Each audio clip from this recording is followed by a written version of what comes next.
Hello, thank you all for coming.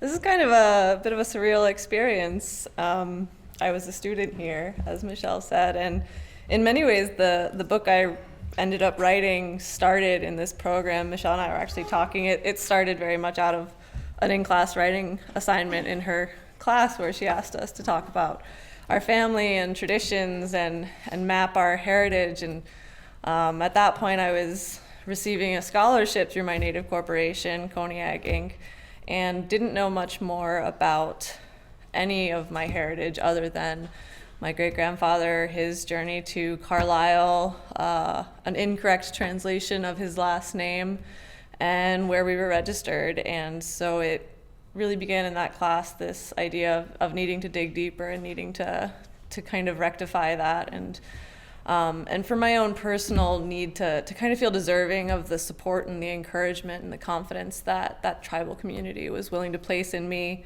as a descendant who had grown up on the other side of the country with no real knowledge.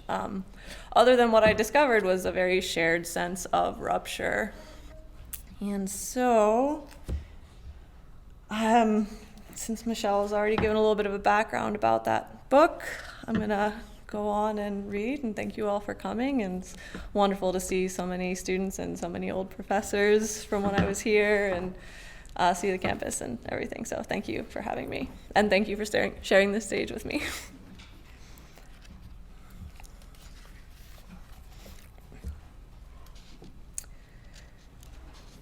Fox hunting. Last winter I had a thought: go out, hunt foxes, and having come to the opening of a little hut, I entered it, and apparently there was a fox there.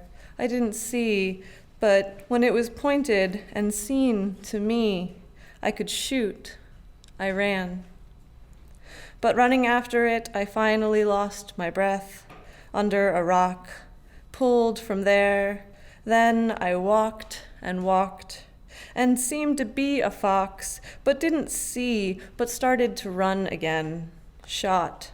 So I came back too. After I went to sleep, the day got up again to hunt fox. I passed to the other side, one fox, up the hill, thinking how I was a piece, daylight, the hill, the isthmus, the north side, a storm, the sea, the canyon, a fire, a little cave the night entered until the morning. The wind, a pit in the snow, slept in until the morning. Daylight descended from foxes and steam and went home.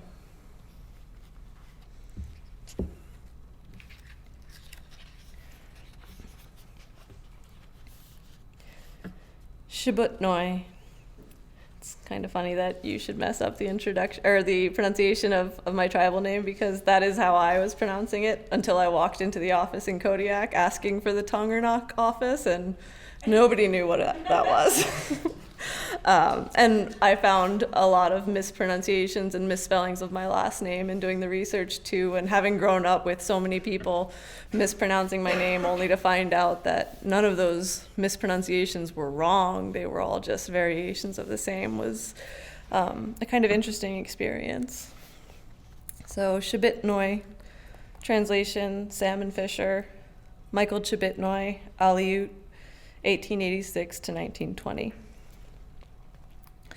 Because they were of the water, because they were given Russian names, he was born with hushed words.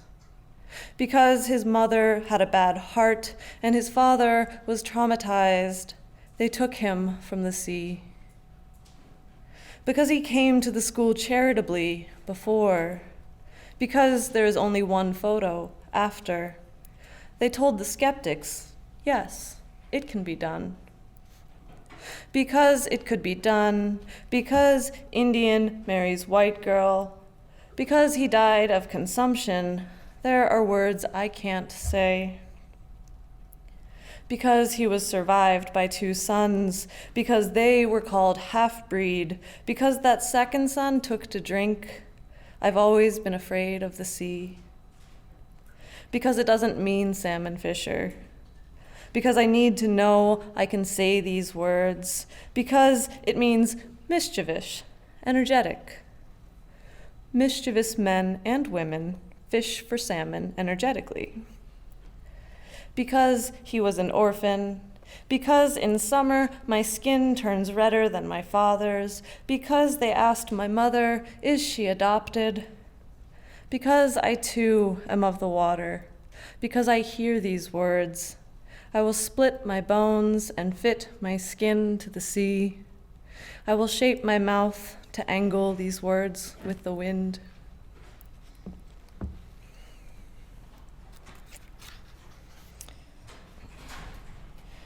This is also my first reading where I get to flip through my book as an actual physical book, which again is such a great first place to be able to do that. But it's a very different feel.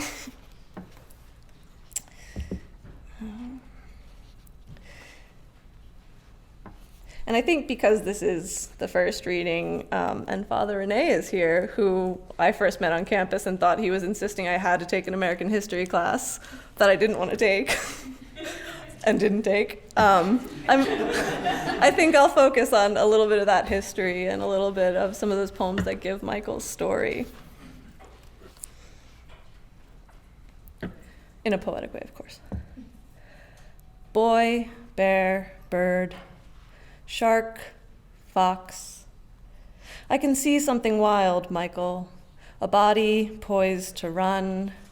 The only natural thing is defiant forward or back. Under scrutiny, what's behind your back? What was in your hands? Feathers, fur, or teeth? How soft the dear mouth, low the ground wherein a grave meets the second born. How did we come here, Michael? Where do we go? Did your mouth grow soft with age, Michael? Could you still chew the kimok, the little bones? Can you hear them breaking down? You can't spit a fish in the water and expect it still to swim. I am afraid to put my face underwater, afraid of filling these lungs until the strain on my line pulls me under, mouth open. What's behind your back?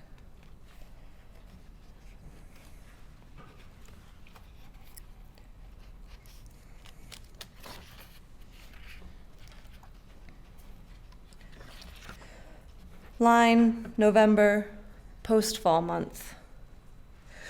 Forgive me, grandfather, great-grandfather, but I can't help think you remind me of a waiter in those pants. How does a factory worker get to be so white? That overcoat doesn't suit you, Apak. The body drowns, forgets to swim, goes soft. I am trying to be beautiful in the current understanding. That is, I am trying to be current where drowning is beautiful. I am trying to be beautiful while drowning because I don't know how to swim. I don't know how to be the fish that is, I am. In the sun, I turn brown and almost scaly. When I turn brown, my cheekbones almost look high enough for people to ask me what I am, but my eyes are the wrong kind of brown and more seaweed than sea, and my face is too long and my bones are too long, except for my spine, the kind of bones that get carried away or don't. And my hair is too fine and requires too much washing, but when I smile when no one's looking, I look almost like a shark. White teeth surrounded by too much pink.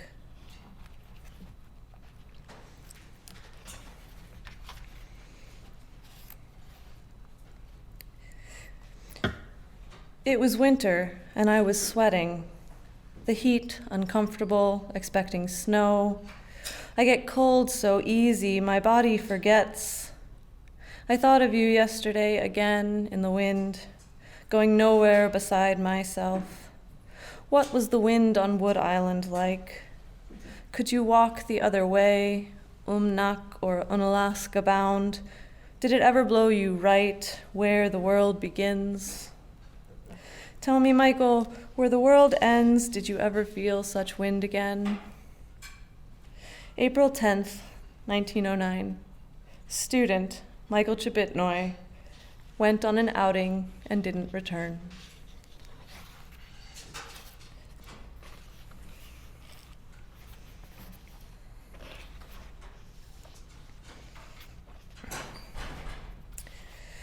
I'm going to move now into some of the more kind of mythic poems in this book.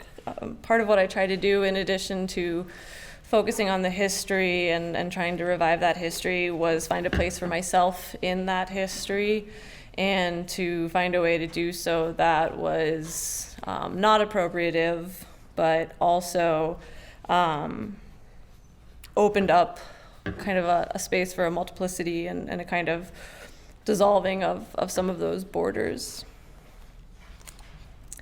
So this one is, She Gets Her Power from the Water.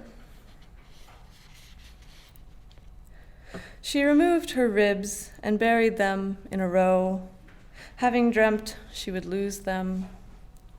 She slept and dreamed. In her dreams, she couldn't breathe. She couldn't breathe. In her dreams, there was no air.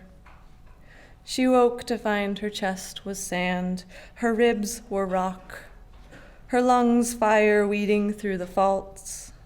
Her body sand was baking. She was baking in the sun. Her body was in her belly, hard. There was a fire. She became hard, so she crawled to the sea and dipped her glass hands in the water. In the water, her hands became soft and pliant. She dipped her body in the water. She pulled the water through her heart, through her lungs, into her belly. In the water, she could move freely, but above the water, she was hard and hot and could not move. Above the water, she was a red mouth, a wound spitting fire. Must be reshaped. The body depends.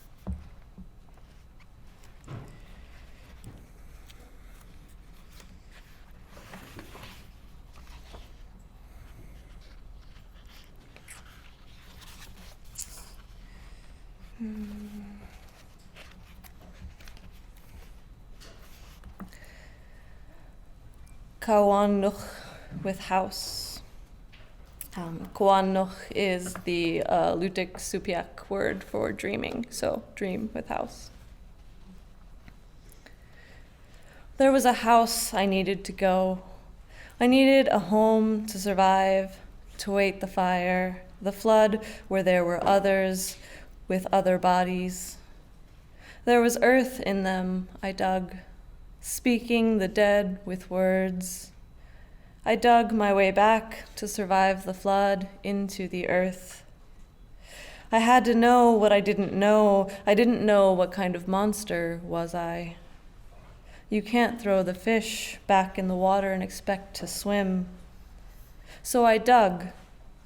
I dug out a rib and another's rib, another. I dug deeper until I reached the bottom of this house. I reached the cellar where the center was cold, where I could hide, my body full of bodies.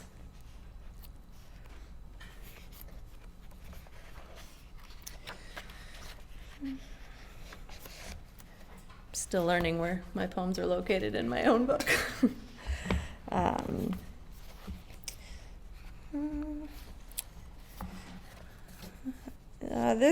This next poem incorporates some more Alutiiq language, and I will tell you, sometimes the translations are in the text, though not always right next to the Alutiiq text, and I don't necessarily spell out where the translations are, and some are not translated.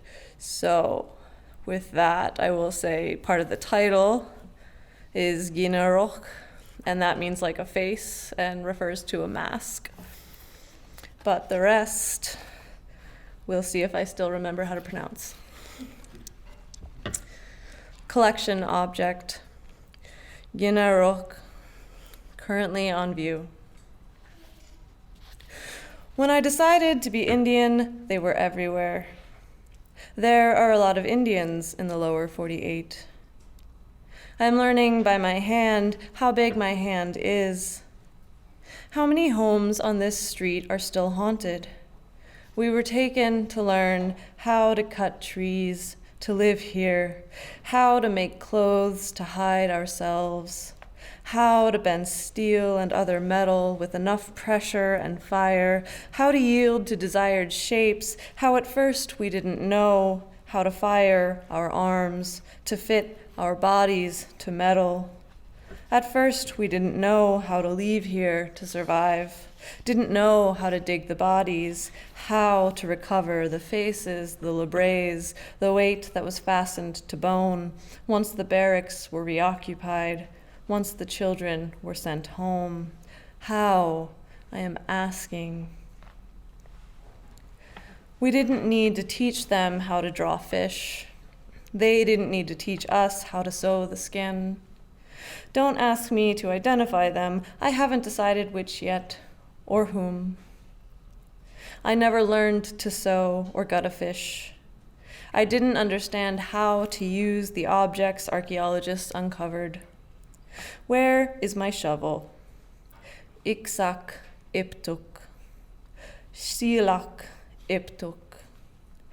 Minkun kahueme ituk. I am putting bait on my hook. Or the records recovered from the archives. Press clipping 1910. Michael Chabitnoy, an Alaskan ex-student, is one of the many Carlisleers who is making good out in the world. He has been in the employment of the Hershey Candy Company for about 2 years and is now earning from $4 to $5.50 a day. A woman told me I was a witch, a Navajo word for witch or something approximate. I was wearing my thumb on the wrong ring, or I was wearing my Hopi ring on the wrong thumb, the stone having fallen out of the Peruvian ring I otherwise wore. I hadn't decided if it was real. But I am not Hopi or Navajo, so it was okay, I guess. Do they call them Indians in Peru? She asked me, this woman, why have you come here? She asked me, are you trying to relate to me something? Before we were Russian, they told us we were Russian. It means salmon fisher in Russian, doesn't it? One face is not enough to adapt, to survive, to be both predator and prey, blood and other body, and a shark is, after all, not so different. After all, a little wood and paint and a century in the earth, and a man's face might assume a shark in an appropriate style. After ending the week in the margins of creative industry, editing others' errors with as little voice as I could muster, I took a field trip to Denver with the other women. We ate Indian tacos and fry bread at an Indian restaurant, and I thought, I am here with these women. I am. Together we admired the t-shirts on the wall with their slogans, no reservations needed. It didn't look like a shark. It didn't look like it was buried for 100 years. Must it be old in order to be authentic, in order to be an authentic Amerindian artifact? That word has gone out of fashion. Nowadays, it is a heritage object. It still doesn't look like a shark I was expecting, and it takes me a while to find it in the sea of faces mounted on the wall. When I was a girl, my parents took us to the Four Corners to go sightseeing. Do you like Native American things? Then you must go to the Southwest. I was wearing my raven pendant, the one from the wrong village I bought at another museum, and a cheap circle charm with tribal etchings I had bought for $6 at a rock shop in Old Town. It said I would come to no harm in water, and I took it for a sign. I wore a dream catcher in my right ear and a feather in my left. It does no good to tell these people you were there. Ooh. Some timing.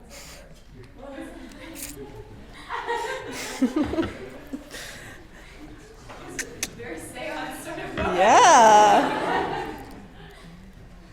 It matters to them how they can help you. Like the woman at another museum from Alaska, the one from Connecticut who had moved there and collected heritage objects indiscriminately. Have you been? Yes, oh, you must go. I went to Denver with the women because I needed new material. I needed a second hand. Namalapakapka. The fish hook is sharp. The awl is sharp. The needle is in the sewing bag. I'm putting bait on my hook. For a time, we were strictly rock people, the Pueblo girl said, between bounces in the back seat of the passenger van. Out the window, all the houses on this street are haunted. What a shame, my mother said, that they've become encumbered by television. All these wires are spoiling the panorama. What a shame they are not living like Indians anymore. Poor Indians.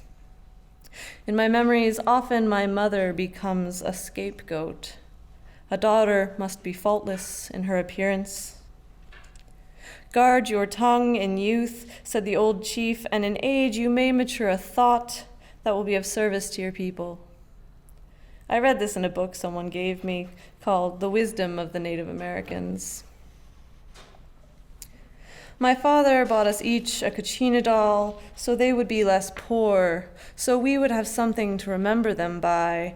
We bought souvenirs from all the reservations. The careful beading on my medallion snapped before we made it home. Later on that same trip in Albuquerque, I watched men play their flute music like it was magic, while my parents wandered in and out of shops. I looked down into the square at their performance. The man was singing. He stared up at me on the balcony, and I stared back intently. I was too young to know. There was something not quite right in that stare. It's a bear on my witch ring. You've heard, of course, of the great Kodiak bear, and Wood Island is just a narrow channel across we are from, according to the records. Of course, this reconnection has been retrofitted. A deliberate hole in a fine sheet of metal laid in a solid band fired to fit. I guess we are Aleut after all. They told us we were Russian. I wouldn't have even known there was a shark if it wasn't for the placard on the wall. But labels, too, can be misleading. A vague field of grave-shaped holes, smooth under fresh white paint. Here lies. A girl, when I was careless with my dolls. I pulled out their feathers. I popped their wooden arms off. Now they lay prostrate on their backs, sick men in cubbies where I show them. But I still don't know the names. And it only takes one small cloud and an otherwise blue sky across the sun to make me shiver, to raise the hairs on my arms, and I wonder, would I be able to survive in the island's north? I wonder, would I be able to keep my body warm there, where lay my family bones? I saw a bear once in Pennsylvania. No one believed me. Used the mask, Ginerok, like a face. When we were through with the exhibits, we wandered through the gift shop. I was hoping to find a recreation of Warhol's commodified Indian to hang on my wall. There was only the usual jewelry and some baskets. Woven horsehair, someone knew the woman who made them, the cost staggering in ways only a history of genocide, of subjection, willed extinction, of defiance can justify. We would not pay so much for ordinary goods. Are these earrings authentic? Are they Native American made? Were they sustainably harvested? It matters where we break the line. I am painting my mask. Like travelers, the faces were painted red. I heard we were not Indians after all. I heard we were our own, not Indian, indigenous people. It's complicated. We call them naked ones. They, Matangaskat, Kamani, Amlertut. Mix the pigments with oil or blood to bind. Naked, we are unafraid, unencumbered. Unencumbered, present arms to strike, paint ourselves targets, strike here and here. Strike here where I have let my colors show, where I have painted myself fatal with blood. Rasyaka mashkaka. I made a pair of earrings. Ivory and turquoise plastic. They cannot be found for sale anywhere else in the world. I imagine the earrings I bought at the Heritage Center in Anchorage were made the same. A nail, some beads, a pair of pliers, and the right amount of history, of blood. Truthfully, I was disappointed when I learned it was so simple. When will I be old? There are a lot of naked ones in the lower 48. At a glance, they could be people under so much skin, or birds. 25 birds for 25 girls, for 1,200, for 4,000. A girl, a father, and a star don't have to look how they're supposed to. And after all, we are water people. Why not be sharks? Or a bear like those stars? Or a short-eared owl, something that burrows despite itself, something that excavates. There is a storm about our ears. If you turn those stars upside down, they resemble nothing so much as a shovel, oil or blood. One face is not enough surface to bear enough weight. How many would it take to stop a bullet? 26 September, 1745. Targets for practice were found in abundance.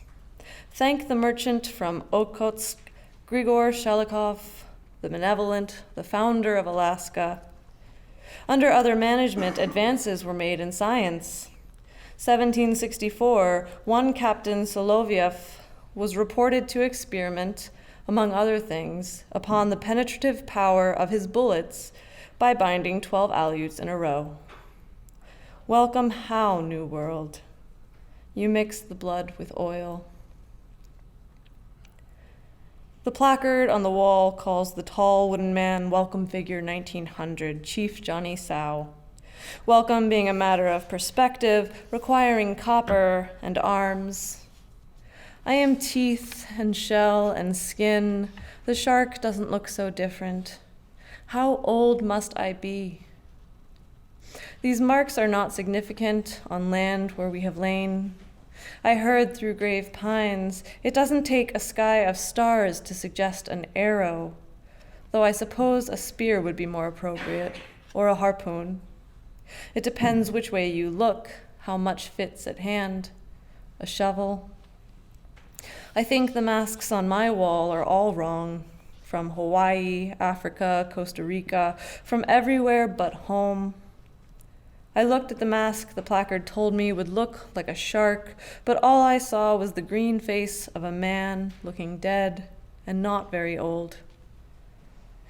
In the summer, my skin tends red, but the sun lightens my hair, and my eyes are already green, not brown, and old, getting old.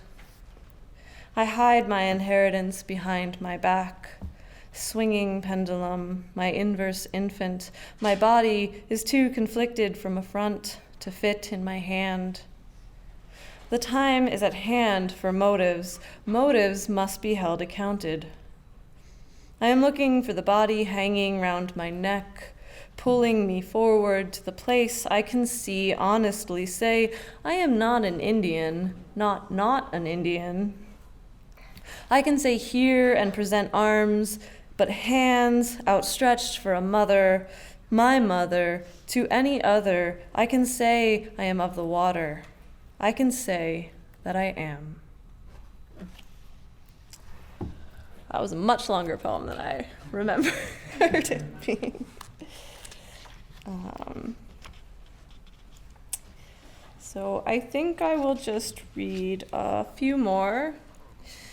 Michelle said that one of her classes was working with erasures, so I will read, I'll read two from a series that are playing with the idea of erasure, this time kind of on my own terms. After hearing the story of our family's history so many times and the different variations, it became clear that it wasn't just the official United States policies that were causing the erasures. My family doesn't tell stories, and there are probably many reasons for that, but it became a point where the writing itself was complicit in that erasure. Family history. Only the beginning is true. There was an island and an orphanage and a boy. There was a train and a country to cross. There was just a boy, they took his words from him. There was just a boy, and they took from him his words, so he could not speak with others. So he could not know there were others. So he was just a boy. We know there was a boy, alone. Can I say these things if I am not that boy? I don't know that boy. That is, I never spoke to that boy. We must take our ears seriously. Family story. I lied, I'll read 3 of them. Family story. The beginning is true. There was a boy. There was a country. There was just a boy they took words from. There was just a boy, and they took from words. He could not speak with others. He could not know there were others. He was just a boy alone. That boy, I know, spoke. Take our ears. My story. Only beginning is true. An island, a boy, a train, a country, a boy. They took his words. He could not speak others. He could not know there he was just a boy, alone. I am that boy. I know I gave that boy my fears. And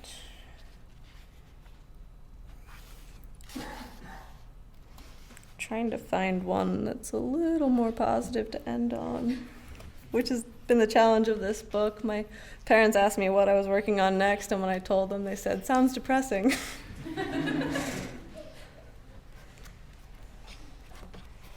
Let's see.